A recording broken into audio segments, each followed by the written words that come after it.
Right, this is the first of two hopefully short videos, just bringing to life each of our two patents.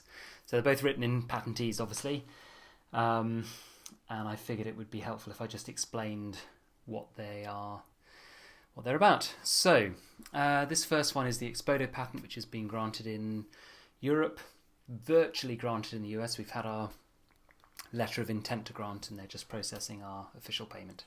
Hopefully it'll be granted in Japan as well later this year. So I think the first thing to say about it is that right at the heart of it, in Claim 1, we don't actually even describe a circle. It's just describing the interaction of a visual control and visual feedback and control interface around exposure settings.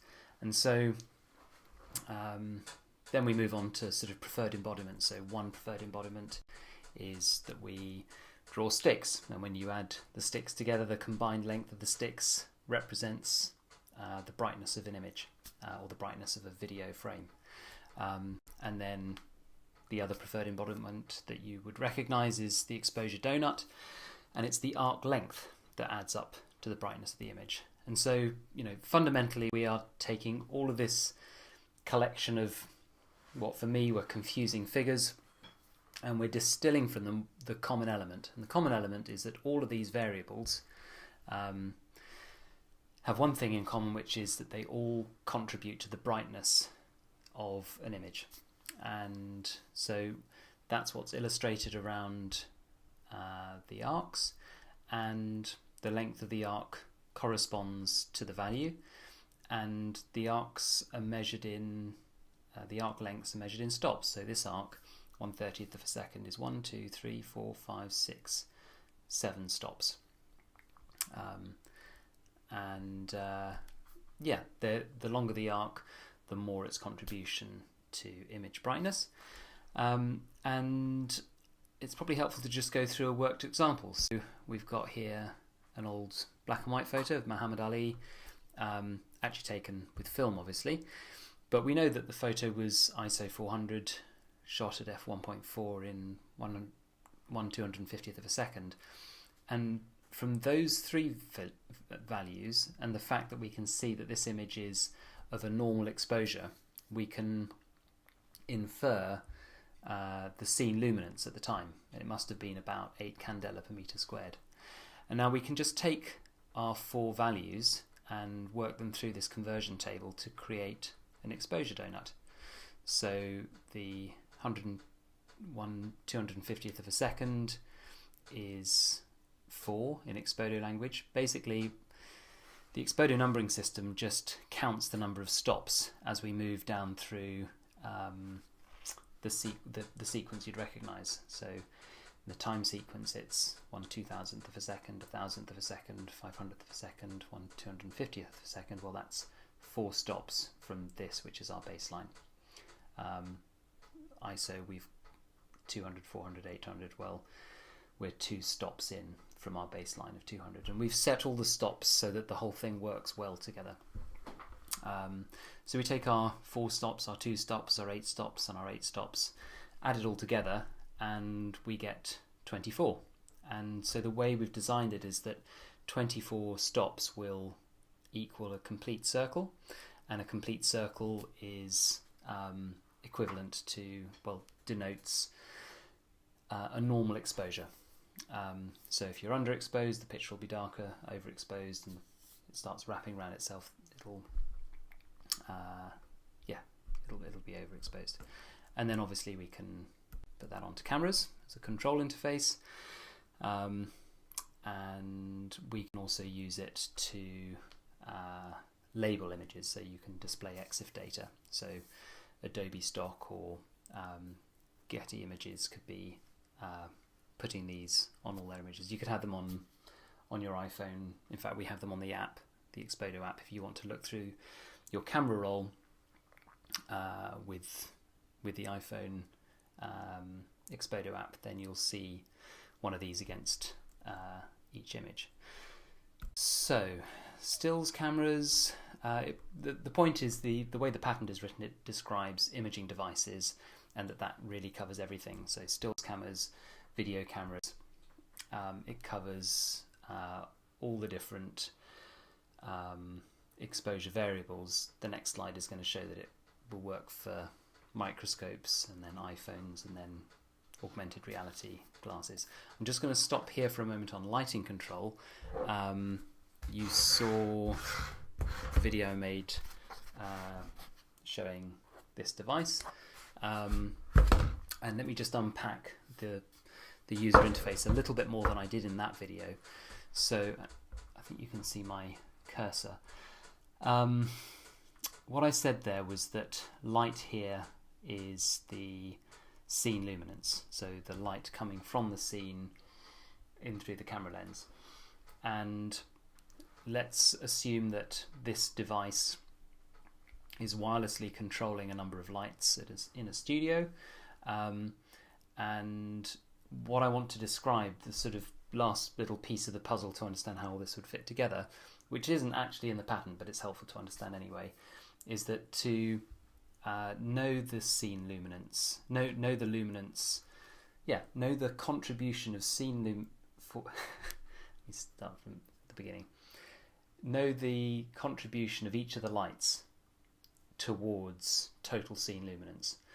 How you arrive at that would be that for a very brief moment you turn off all the lights, and by brief moment I mean like one frame, say a 30th of a second, and in that moment the only light coming in through the lens will be ambient light. You take a light meter reading and you therefore know, okay, this little bit here, which if you look closely you might be able to see it's part of the yellow arc, that would represent ambient light. And then you would turn on just one of the lights, maybe it's the backlight, and you would, for another 30th of a second, and you'd take another meter reading. And so now you know the combination of ambient plus back, and from that you can infer the contribution of backlight. And then you do the same again. You turn on the key light for a 30th of a second with the backlight still on, and now you know the combination of all of them. You could do it differently. You could just have ambient plus one light, ambient plus a different light. You could cycle through them. Anyway, you work out what the contribution is of each of those lights, and then you're able to display them here. And once you've selected one, you can control it over on the big sort of somewhere that's big enough for fat fingers. Now the key thing with this that's I think different than the way UIs work and numbering systems work for lighting today is that today the numbering systems are all around, they're all from the perspective of the light source. It's what's the lux coming out of that light. It's how bright is that light. And while here we are controlling the intensity of that light, we've got it at 60% for the key light.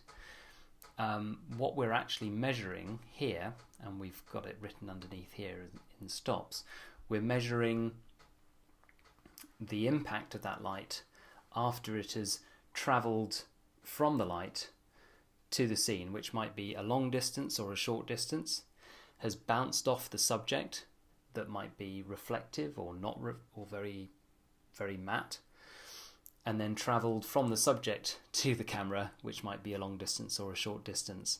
So all of those things are all taken account of by the fact that we're measuring it from the camera. And so it puts all of these lighting ingredients, the ambient light and any studio lights we've got, puts them all on a level playing field and kind of simplifies it, I think. So you can still make your lights brighter and dimmer. You can push them further away and closer to your subject. But you can see their contribution to the final image, which is ultimately what's important. And I think the fact that that isn't there is one of the big disconnects when people are trying to get their head around lighting. At least it was for me. So that's lighting. On through the other bits. It works on microscopes. It will work for iPhones and any devices we could stick on smartphones. It'll work for augmented reality glasses. You could be waving your hands around in the air to control an exposure donut. like this happy couple.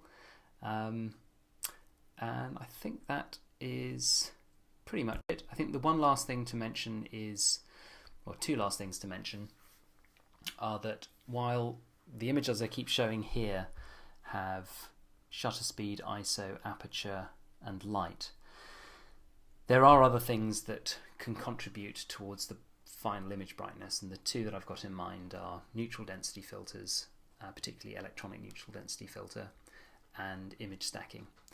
And in terms of the neutral density filters, we'd have another arc on here. Essentially, we'd have a variation, a way of controlling this light arc so that we can, I'm going to struggle to find words to describe this because I don't have an animation, but imagine we added so there's 1, 2, 3, 4, 5 stops of scene luminance in this example. Let's imagine that we add a 3-stop neutral density filter. It would be a bit like greying out the first 3 stops of light, so that all you've got left is this one and this one, and then these two might slide back so that they bump onto the top of the green arc, and the greyed out, the 3 stops of greyed out light might still be visible on the edge, but in a greyed out format. So you'd still see that the total scene luminance was 5 stops of scene luminance, but only 2 are available to you because you've knocked 3 of them out with your ND filter. And if it's an electronic ND filter, you could crank that up to 4 stops or wind it back to 2 stops or 1 stop. So that's how ND filters would work. And then with image stacking, if you have taken, say, a set of 30, let's call it 32 images, that's 5 stops more light is contained in 32 images than is contained in 1 image. And if you can stack those, combine their light information, they've each recorded a whole stack of photons, let's get the information from the photons from each of those 32 images, stack them together, we can be using that to affect the brightness of the final image. And so that could simply be another arc around the wheel. Okay, I think that's it for now. On to patent number 2, the next video. See you in a minute. If I can turn this off.